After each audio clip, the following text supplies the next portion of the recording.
ये एक important topic है, नियरेस्ट नेबर एनालिसिस, जो बहुत ही इम्पोर्टेंट है। और ये शायद ही आपको किसी किताब में मिले, बहुत कम मिलता है। तो आइए हम लोग इसको पढ़ते हैं। निकटतम पड़ोसी बिंदु विश्लेषण, नियरेस्ट नेबर एनालिसिस। जो नियरेस्ट नेबर एनालिसिस है, यह एक डिस्ट्रीब्यूशन पैटर्न जानने के लिए, वितरण प्रतिरूप जानने के लिए एक महत्वपूर्ण विधि है।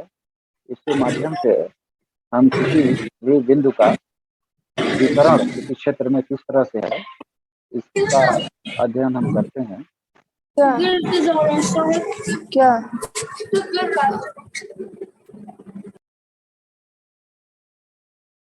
इसका अध्ययन हम करते हैं। तो ये इसको हम पढ़ते हैं। निकटतम पड़ोसी बिंदु विश्लेषण, यह एक महत्वपूर्ण मेथड है, सिस्टम एनालिसिस है। इसका उपयोग मुख्य रूप से किसी भी तथ्य का, इस धरातल पे किसी भी तथ्य का या किसी भी वस्तु का वितरण प्रतिरूप जानने के लिए किया जाता है कि वह वितरण किस प्रकार का है, कितना सघन है, कितना विरल है। इसका एक आंकिक मान यह देता है कि न्यूमेरिकल नंबर यह दे देता है, न्यूमेरिक में एक नंबर दे देता है, जिससे हमको अध्ययन आसान हो जाता है कि वहाँ का वितरण प्रतिरूप कैसा है। जैसा कि मैं पिछले क्लास में भी मैं बताया था कि जो सिस्टम एनालिसिस है, यह इस तरह की एक मेथड है, इस तरह के मेथड्स हैं ये, कि जो चीजें एकदम व्यवहारिक हैं, उसको यह एक आंकिक मान के रूप में प्रदर्शित कर रहा है, जिससे उसका अध्ययन आसान हो जाता है, उस वस्तु को समझने में हमको आसानी होती है। तो यह है।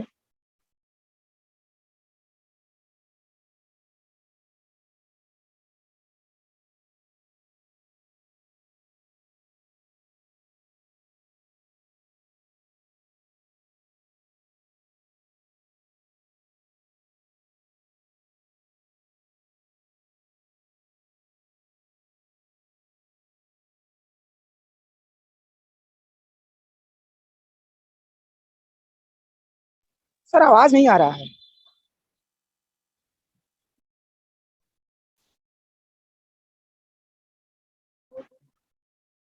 स्क्रीन आ रही है अब? जी सर। अच्छा अच्छा। तो अभी कुछ लोग जुड़ रहे हैं।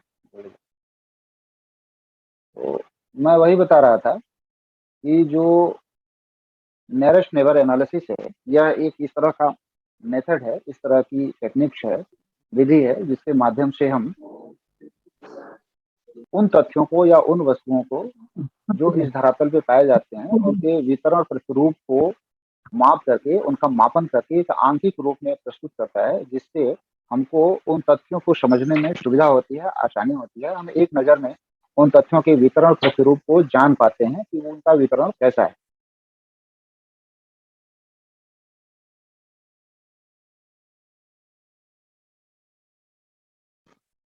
तो आइए हम लोग इसको पढ़ते हैं। निकटतम पड़ोसी बिंदु विश्लेषण, इसकी कुछ थ्योरी हम पढ़ लेते हैं। ये जो नियरेस्ट नेबर एनालिसिस है, निकटतम पड़ोसी बिंदु विश्लेषण है, इसका उपयोग मुख्य रूप से पीजे क्लार्क और एफ सी इवांस ने सबसे पहले 1954 में इस विधि का उपयोग किया था। एक्चुअल में जो पीजे क्लार्क और एफ सी इवांस थे, यह दोनों बॉटनिस्ट थे। तो इन्होंने इस विधि का उपयोग पौधों के बिखराव को जानने के लिए किया था कि किसी एरिया में जो प्लांट्स हैं, जो पौधे हैं, वो बराबर दूरी पर हैं कि नहीं है, कितने क्लस्टर्ड हैं या कितने नजदीक नजदीक हैं और कितने दूर दूर हैं या बराबर दूरी पर हैं। इन सारी तथ्यों को जानने के लिए इस विधि का उपयोग पीजे क्लार्क और एफ सी इवांस ने किया था। बाद में 1955 के बाद से जब भूगोल में विभिन्न सांख्यिकी विधियों का उपयोग किया जाने लगा, तो किंग और डेशी नामक विद्वानों ने इसका भूगोल में सबसे पहले उपयोग किया। और भूगोल में कुछ तथ्यों की एनालिसिस के लिए, कुछ इस तरह के तथ्य थे, उन तथ्यों की एनालिसिस के लिए किंग ने इसका उपयोग किया, जिससे यह भूगोल में उपयोग किया जाने लगा। फिर धीरे धीरे इसका ट्रेंड बढ़ा गया। जो नियरेस्ट नेबर एनालिसिस है, यह मुख्य रूप से अनियमितता की जांच करता है। अनियमितता का अर्थ यहाँ यह है कि कोई यदि तथ्य है इस धरातल पे, तो वह तथ्य का जो बिखराव है, उस तथ्य का जो अ, बिखराव है, अथवा जो एक जगह संकेंद्रण है, वह संकेंद्रण किस रूप में है, उसका एक आंकिक मान बताता है। तो इस नियरेस्ट नेबर में जो आंकिक मान निकलता है उसको आर्यन वैल्यू कहते हैं या आर्यन इंडेक्स कहते हैं। तो इसलिए इसका जब भी हम कोई वैल्यू यदि लिखते हैं नियरेस्ट नेबर का, तो उसको आर्यन इंडेक्स के नाम से लिखते हैं। जो निकटतम पड़ोसी बिंदु विश्लेषण है, जैसा कि आपको हमने बताया कि इसका मुख्य रूप से उपयोग पौधों के वितरण प्रतिरूप को जानने के लिए किया गया था। भूगोल में इसका उपयोग जिन जिन विधियों में किया जाता है उसमें मुख्य रूप से मानव अधिवास के लिए इनका उपयोग किया जाता है, कि मानव का जो अधिवास है वह कहीं सघन है, कहीं विरल है। सपोज दैट आप भारत के संदर्भ में यदि देखते हैं तो इधर उत्तरी भारत में जो अधिवास है मानव का, वो बहुत ही संकेंद्रित है, बहुत ही सघन है। जबकि दक्षिण भारत में चले जाइए या राजस्थान यानी पश्चिमी भारत में चले जाइए तो वहाँ इनका वितरण बहुत बिखराव लिए हुए है। साथ ही साथ आप देखते भी होंगे कि इस दुनिया के कुछ ही क्षेत्र ऐसे हैं जहाँ मानव के अधिवास सबसे ज्यादा पाए जाते हैं और बाकी एरिया बिल्कुल खाली है, वहाँ इतना संकेंद्रण नहीं पाया जाता है। तो इनका उपयोग मुख्य रूप से अधिवासों के लिए किया जाता है। इसके अलावा जो विपणन केंद्र है, विपणन का अर्थ होता है बाजार। तो जो बाजार लगते हैं, आप जानते हैं कहीं बाजार लगता है तो आसपास के लोग वहाँ सामान खरीदने आते हैं। तो यदि बाजार वह बराबर दूरी पर लग रहे हैं तो सबको वह सुविधा मिल जाती है। और यदि एक ही जगह कुछ एरिया में बाजार, यदि केवल उसी एरिया में बाजार लगता है तो फिर सबको सुविधा नहीं मिल पाती है। तो इससे हमको यह ज्ञात हो जाता है कि जो बाजार है, विपणन केंद्र है, वो एक जगह संकलित हैं, तो अन्य क्षेत्रों में इसकी सुविधा कम मिल पाती होगी या नहीं मिल पाती होगी। इसी तरह से आप नगर है, नगरों को आप ले लीजिए कि किसी एरिया में जो नगर है वह बराबर दूरी पर वितरित हैं या एक जगह सघन वितरित हैं, का हम उपयोग अ, इनकी गणना हम कर सकते हैं नियरेस्ट नेबर से। सेवा केंद्र है, सेंट्रल प्लेस, ये भी आप पढ़े होंगे। जो इसके अलावा जो माउंटेन है, माउंटेन पीक है, पर्वतों की जो चोटियां हैं, इनका भी हम अध्ययन इस माध्यम से कर सकते हैं कि जो उनकी चोटियां हैं कहीं एक जगह क्लस्टर्ड हैं या हर जगह बराबर मात्रा में या बराबर रूप में वितरित हैं। इनका अध्ययन हम इस नियरेस्ट नेबर से करते हैं।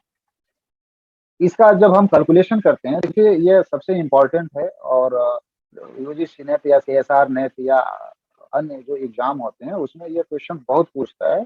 और नेट का तो आप पेपर उठा कर के देखेंगे यदि, तो हर साल 2-3 क्वेश्चन नियरेस्ट नेबर से पूछता ही पूछता है, हर साल आता है। इसलिए इसको ध्यान से आपको पढ़ना भी है। तो ये जो नियरेस्ट नेबर है, इसका जो सूचकांक मिलता है, इंडेक्स मिलता है, जिसको हम आर्यन इंडेक्स कहते हैं, यह 0 से लेकर के 2.149 के मध्य मिलता है नेट में। इसको एक बार फिर अंडरलाइन मैं कर देता हूँ कि जो नेट में क्वेश्चन पूछता है वह कई बार पूछता है, और यह परास इसको हम करते हैं, यानी कहाँ से कहाँ तक यह आर्यन इंडेक्स मिलता है।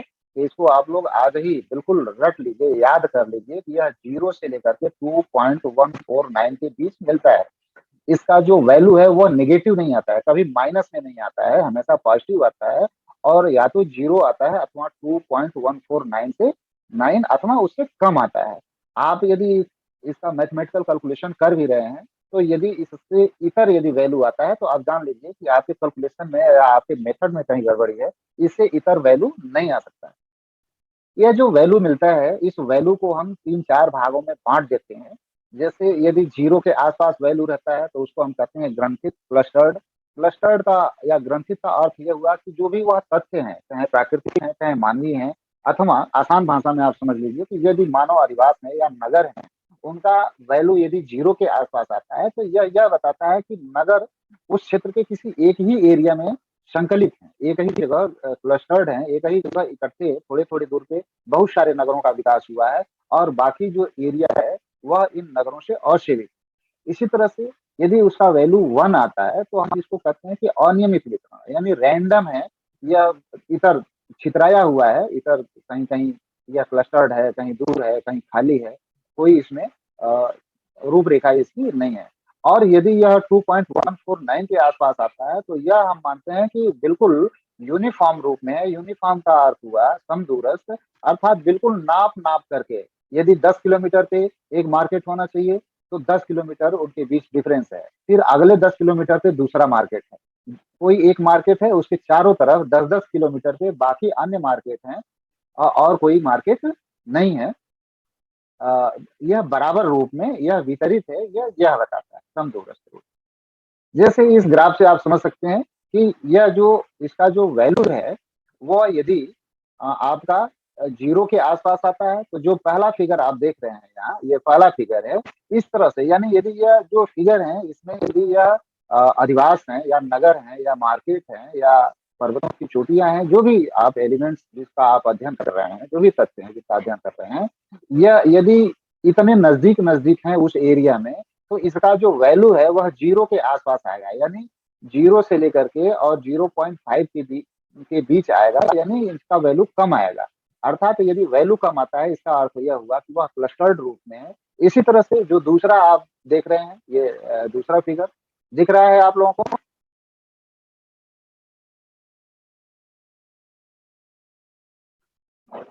स्क्रीन दिख रही है?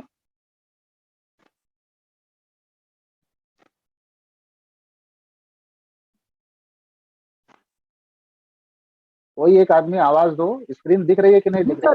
आवाज दिख रहा है सर। अच्छा, ओके। तो चलिए, और जो ये जो दूसरा है, जो जो दूसरा है, यह इसका जो वैल्यू है, यह देखिए पहले की अपेक्षा थोड़ा सा दूर दूर यहाँ अधिवास है, तो यह बताता है कि इसका जो वितरण है वह क्लस्टर्ड से कुछ अच्छा है, यानी दूर दूर है, यानी इसकी वैल्यू 0.5 से अधिक आएगी। जो तीसरा है, यह तीसरा क्या करता है, तीसरा देखिए और थोड़ा सा दूर है और फैला हुआ है, यह बताता है कि इसकी जो वैल्यू है वह वह 1 या 1 से अधिक आएगा, 1 अथवा 1 से अधिक आएगा, यानी यह रैंडम रूप में यह फैला हुआ है। और जो चौथा है, यह देखिए यह थोड़ा सा और दूर दूर हो गया है, पूरे एरिया में फैल गया है। यह प्रमाणित करता है कि इसकी जो वैल्यू है वह 1.5 से ज्यादा आएगी, अर्थात यह रैंडम से लेकर के और यूनिफॉर्म की ओर यह अग्रसर है। तो निश्चित रूप से इसकी जो वैल्यू है चौथे फिगर की, यह 1.5 से ज्यादा आएगी। और जो पांचवा है, यहाँ देखिए यह लगभग बराबर दूरी पर है, कहीं थोड़ा सा दूरी बढ़ गई है, लेकिन तो यह लगभग बराबर दूरी पर है। तो इसकी जो वैल्यू आएगी वह 2 के आसपास आएगी, 2.0 के आसपास वैल्यू आएगी, जो इसके यूनिफॉर्म का यह सूचक होता है। तो इस तरह से इसको 4 या 5 भागों में बांट देते हैं। एक बार फिर से देख लीजिए, यदि 1 है तो 0.5 से कम वैल्यू आएगी, इसको हम क्लस्टर्ड कहेंगे। जो 2 है, इसकी वैल्यू 0.5 से ज्यादा आएगी, जो यह प्रमाणित करेगा कि यह रैंडम, यानी क्लस्टर्ड से रैंडम की तरफ प्रोग्रेस है। जो तीसरा है, यह रैंडम वैल्यू इसकी आएगी, यानी इसकी वैल्यू 1.5 के एक के आसपास आएगी, 1.0 के आसपास आएगी। जो चौथा है, इसकी यह रैंडम है, इसको हम रैंडम कहेंगे, इसकी वैल्यू जो है 1.5 के आसपास आएगी। और जो पांचवा है, यह बिल्कुल यूनिफॉर्म रूप में है, यानी बराबर रूप में है, अर्थात जो इसकी वैल्यू आएगी वह 2 के आसपास आएगी। 2 के आसपास का अर्थ हुआ कि 2 से थोड़ा सा कम आ जाएगा या थोड़ा सा ज्यादा आ सकता है। तो ये आपका आइए, अब हम आइए एक इसका फार्मूला है, हम कैसे इसको निकालते हैं। इसके लिए देखिए कुल 3 फार्मूले का उपयोग करते हैं, हालांकि फार्मूला एक ही है। जो आर्यन इंडेक्स है, आर्यन वैल्यू को निकालने के लिए जिस फार्मूले का उपयोग करते हैं वह है, उसको हम कहते हैं डी बार ओ अपान डी बार ई। तो आर्यन वैल्यू में निकटतम पड़ोसी बिंदुओं का नियमितता सूचकांक, यही आर्यन इंडेक्स जो आपको हमने पहले बताया है। डी बार ओ मीन्स हुआ निकटतम पड़ोसी बिंदुओं के बीच की औसत दूरी, अर्थात जो आप इसमें देखे हैं, इन बिंदुओं के बीच की जो दूरी है, यह दूरी नाप करके इनका यदि औसत निकाल लें तो उसको हम कहते हैं डी बार ओ। और डी बार ई है, यह बताता है कि किसी एरिया में यदि कोई तथ्य है तो उनको यदि बराबर बराबर दूरी पर बांटा जाए तो उनके बीच की दूरी कितनी होगी। अर्थात इसका अर्थ यह हुआ कि निकटतम बिंदुओं के बीच अपेक्षित दूरी, यानी यदि बराबर बराबर दूरी पर बांटा जाए तो वो कितना वैल्यू मिलेगा। तो अब डी बार ओ और डी बार ई, इन दोनों का हम फिर कैलकुलेशन करते हैं, इनको निकालते हैं। तो जो डी बार ओ है, डी बार ओ का अर्थ हुआ कि निकटतम पड़ोसी बिंदुओं के बीच जो औसत दूरी है उसको निकालने के लिए हम और एवरेज निकाल लेते हैं। सामान्य तौर पर ये बहुत कठिन नहीं है, इसको आप लोग अभी आगे आगे पढ़ेंगे तो बहुत ही आसान तरीके से आपको समझ में आ जाएगा। इसको हम कहते हैं सिग्मा डी अपान एन। अब सिग्मा डी क्या है, यह डी क्या है, डी यह है निकटतम पड़ोसी बिंदुओं के बीच की दूरी, यानी दो पड़ोसी बिंदुओं के बीच की जो दूरी होती है उसको हम जब जोड़ लेते हैं तो उसको सिग्मा डी कहते हैं। और जो यन है, इस यन का अर्थ होता है कि जो कुल बिंदुओं की संख्या है, यानी जो कुल अधिवास है उनकी संख्या है, यह निकाल लेते हैं। और जो डी बार ई है, इसके लिए सूत्र का उपयोग होता है 0.5 इंटू ए अपान एन, अंडर रूट, ये अंडर रूट ए से लेकर के एन तक पूरा रहेगा, तो ए अपान एन अंडर रूट। तो इसका उपयोग हम करते हैं। इसमें ए क्या है, एरिया है, यानी जिस क्षेत्र का, जिस एरिया का हम निकाल रहे हैं आर एन वैल्यू, उसका क्षेत्रफल है, यह क्षेत्रफल या एरिया है, और यन है उन बिंदुओं की संख्या या अधिवासों की संख्या। तो इस सूत्र का उपयोग करते हैं। आइए हम देखते हैं, यह किसी एरिया का एक काल्पनिक मैप है, ऐसा मानिए काल्पनिक मैप है यह। तो यह मैप, इसमें देखिए अधिवास दिए गए हैं 1 2 3 4 5 6 7 8 9, कुल 9 अधिवास हैं, कुल 9 अधिवास हैं। इन 9 अधिवासों की अवस्थिति, इनका जो वितरण है वह कुछ इस प्रकार से है। अब हमको क्या करना है, इनका इनके बीच इनकी अब हमको क्या करना है कि इनकी बीच की दूरी निकालनी है। यह दूरी हम कैसे निकालते हैं आपको मैं बताता हूँ, आइए। इसमें जो सबसे महत्वपूर्ण काम होता है, एकदम से इसको आप गांठ बांध लीजिए कि ऐसे ही करेंगे, यदि इससे इतर करेंगे तो आपका क्वेश्चन गलत हो जाएगा। इसमें हम क्या करते हैं कि निकटतम पड़ोसी की का सिलेक्शन करते हैं। निकटतम पड़ोसी क्या होता है, निकटतम पड़ोसी जैसे मान लीजिए कि आपका घर है और आपके बगल में एक और घर है और आपके दूसरे साइड में भी एक घर है। तो दूसरे साइड वाला जो घर है उस बीच में एक गली है अथवा सड़क है, और जो पहले साइड वाला घर है उसकी दीवार और आपकी दीवार एक ही है। तो निकट का पड़ोसी कौन हुआ, जिसकी एक ही दीवार है, आपकी और उसकी एक ही दीवार, यानी जो सबसे नजदीक है आपके घर के, वह आपका निकटतम पड़ोसी हुआ। तो इसी तरह से इन बिंदुओं में भी हम निकटतम पड़ोसी का चुनाव करते हैं कि जैसे वन है तो वन का निकटतम पड़ोसी हम चुनते हैं। यह निकटतम पड़ोसी कैसे निर्धारित करते हैं, हम दूरी के हिसाब से निर्धारित करते हैं। जैसे वन है, इस वन से दूरी नापते हैं, तो 1 से 4 को हम नाप लें, 1 से 3 को नाप लें और 1 से 5 को नाप लें। तो इनको जब नापेंगे तो आपको पता लगेगा कि इस मापन के बाद से जो सबसे कम डिस्टेंस मिलेगी, जो सबसे कम दूरी मिलेगी, वह मिलेगी 1 से 3 के बीच, यानी 1 से 3 के बीच।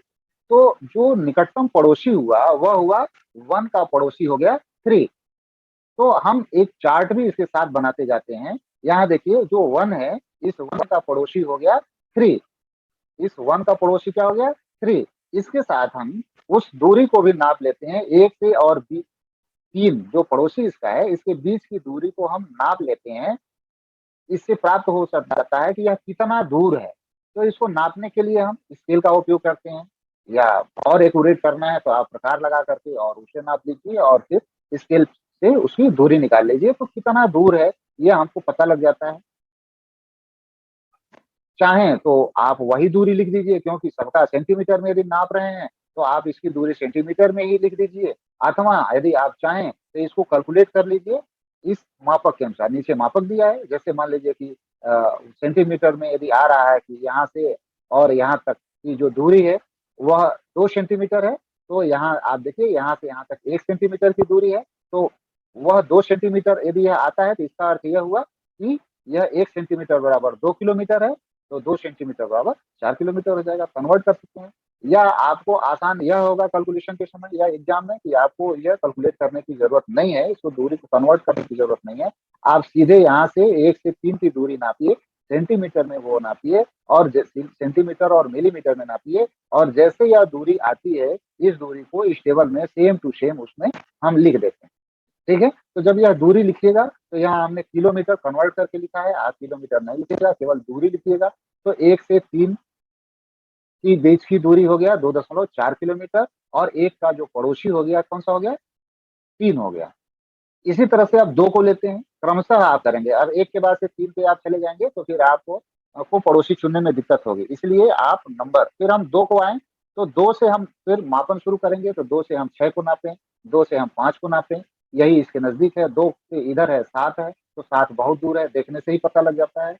2 से 6 को नापेंगे तो ये भी दूरी ज्यादा मिलेगी, और 2 से 5 को नापेंगे तो इसकी दूरी क्या मिलेगी, सबसे कम मिलेगी। तो अब 2 का जो पड़ोसी हो गया वो क्या हो गया, 5 हो गया। 2 का नियरेस्ट नेबर कौन सा हो गया, 5 हो गया। तो अब हम यहाँ लिख देंगे 2 का नियरेस्ट नेबर 5, और इनके बीच की दूरी को हम कैलकुलेट करके लिख देंगे, माप करके लिख देंगे, तो वो दूरी आ गई है 2.2 किलोमीटर। आप मानचित्र निकालेंगे इसका और उसमें इसका मापन करेंगे, जो दूरी आएगा उस दूरी को इसमें यहाँ लिख देंगे। इसी तरह से 2 के बाद से आइए 3 हो गया। अब 3 का पड़ोसी कौन सा है, तो 3 का पड़ोसी यहाँ देखिए, 1 का पड़ोसी 3 था, लेकिन 3 का पड़ोसी 1 नहीं है, क्योंकि 1 दूर है। 1 से नजदीक तो 3 के 4 है और 5 है। तो 3 के जो नजदीक है वो 4 और 5 जो नंबर के जो अधिवास हैं यह है। तो इन दोनों के बीच की दूरी जब नापेंगे तो 5 की दूरी क्या आएगी, मिनिमम आएगी, सबसे कम आएगी। तो जो 3 है इसका जो नियरेस्ट नेबर हो गया वो क्या हो गया, 5 हो गया। और इनके बीच की दूरी नाप लेंगे तो देखिए ये 3 की का जो नियरेस्ट नेबर है वह हो गया 5, और इनके बीच की दूरी हो गई 0.9 किलोमीटर। इसी तरह से आइए 3 के बाद से हम 4 आते हैं, तो 4 से का जो पड़ोसी है वह 9 है, 6 है और 3 है। तो अब 4 से हम किसको नियरेस्ट मानेंगे, 3 को मानेंगे। कारण यह है कि इन 3 के बीच की दूरी सबसे कम है, 9 और 6 के अपेक्षा इस 3 के बीच की दूरी कम है। इसलिए जो 4 नंबर का सेटलमेंट है वो 4 नंबर के सेटलमेंट का जो नियरेस्ट नेबर होगा वह 3 होगा, और इसलिए 4 का नियरेस्ट नेबर 3 हो गया, और पुनः इसका 1.2 इनके बीच की दूरी हो गई। अब आइए 4 के बाद से हम 5 को लेते हैं। 5 के जो नियरेस्ट हैं वह इधर 2 है, इधर 4 है और इधर 3 है। तो 5 का जो नियरेस्ट है वह 3 होगा। पीछे आपने देखा कि 3 का नियरेस्ट कौन था, 5 था, और अब 5 का नियरेस्ट 3 हो गया। लेकिन यहाँ 1 का नियरेस्ट 3 था, लेकिन 3 का नियरेस्ट 1 नहीं था। तो 5 का नियरेस्ट नेबर क्या हो गया, 3 हो गया। तो हम 5 का नियरेस्ट क्या करेंगे, 3 करेंगे। यहाँ देखिए 3 का नियरेस्ट 5 और 5 का नियरेस्ट 3, तो इन दोनों के बीच की दूरी सेम होगी, तो 0.9 और 0.9 आपको नापने की जरूरत नहीं है। अब आइए 5 के बाद से 6 आता है। 6 का नियरेस्ट क्या होगा, 4 होगा। तो 6 का नियरेस्ट हम क्या करेंगे, 4 को लिख देंगे। जो 6 है तो 6 का नियरेस्ट 4 हो गया, तो 2.5 किलोमीटर इनके बीच की दूरी आ गई, तो 2.5 लिख देंगे। इसी तरह से 6 के बाद से 7 है। देखिए 7 और 8 ये दोनों एक अलग ही दुनिया में ये इन सबों से अलग है, कोई संबंध नहीं है। तो जब ये किनारे हैं, दो लोगों को जैसे छाप करके दो लोगों को किनारे बैठा दिया जाता है, किसी से नहीं बोलने दिया जाता है, तो बेचारे आपस में ही सुख दुख बांट करके अपना खुश हो लेते हैं। तो ऐसे ही ये 7 और 8 है, तो ये एक दूसरे के पड़ोसी हैं, ये आपस में अपना काम चला लेते हैं। तो 7 का पड़ोसी 8 हो जाता है और 8 का पड़ोसी 7 हो जाता है। तो यहाँ आप देखिए, तो इसलिए हमने 7 का पड़ोसी जो नियरेस्ट नेबर है 8 हो गया, और 8 का पड़ोसी क्या हो गया, 7 हो गया। इन दोनों के बीच की दूरी 3.4 और 3.4। इसी तरह से आप देखिए एक और है, लास्ट जो बचा है 9। अब 9 से 6 तो बहुत दूर है, इधर कोई है नहीं इसका अपना, तो केवल 4 बचता है। तो 4 इसका नियरेस्ट नेबर हो गया। तो हम क्या करेंगे, 4 को इसका नियरेस्ट नेबर कर देंगे और दूरी ये निकालेंगे। ठीक है, बात समझ में आ रही है, कोई बोलो। जी सर। हाँ, तो आगे आगे आप देखिए। अब हमको क्या करना है, अब हमको सिग्मा डी निकालना है। हम जो पीछे सूत्र में आपको बताए हैं यही डी है, जो डी मीन्स डिस्टेंस या दूरी। तो जो यह डिस्टेंस है इसी को हम क्या करेंगे, जोड़ लेंगे। तो हम इनको जोड़े हैं, जब हम इनको प्लस किए हैं तो 19.8 आया है। यही 19.8 सिग्मा डी है। यही 19.8 क्या है, सिग्मा डी है। अब आइए इसको हम कैलकुलेट करते हैं। जो सूत्र फार्मूला आपको पीछे हमने बताया था वही फार्मूला यह भी है ना। यानी आर्यन बराबर आर्यन इंडेक्स इक्वल टू होता है डी बार ओ अपान डी बार ई। तो हमको डी बार ओ निकालना है, तो डी बार ओ सिग्मा डी अपान एन, तो सिग्मा डी अपान एन निकाल लेंगे। और डी बार ई तो ये सूत्र है, इस सूत्र से हम उसको निकालेंगे। आइए हम यहाँ कैलकुलेट करते हैं। हमने जो सिग्मा डी वहाँ पीछे हमने जोड़ा हुआ है, आप एक बार फिर दिखा दें। यह 19.8 है, तो इसको हमने जोड़ा हुआ है, यही आपका क्या है, सिग्मा डी है। तो ये जो सिग्मा डी है, ये सिग्मा डी 19.8 है।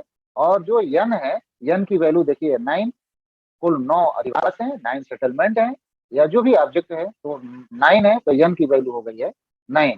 तो अब हम क्या करेंगे, 19.8 को 9 से डिवाइड जब करेंगे 0.8, तो ये 2.2 आ जाएगा। और पुनः अब हम डी बार ई निकालेंगे। तो डी बार ई निकालने के लिए आपको हमने बताया था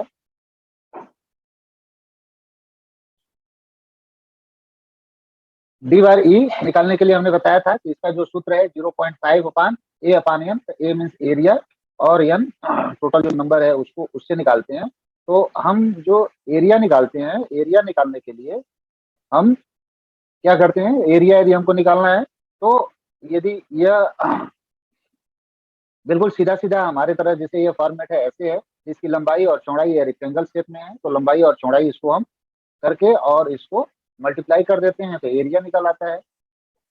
मल्टीप्लाई कर देते हैं, ये एरिया निकल आता है, तो वो कर देते हैं। यदि नहीं है तो इसके चारों तरफ इसको फिर प्लेनीमीटर से हमको एरिया निकालना पड़ता है।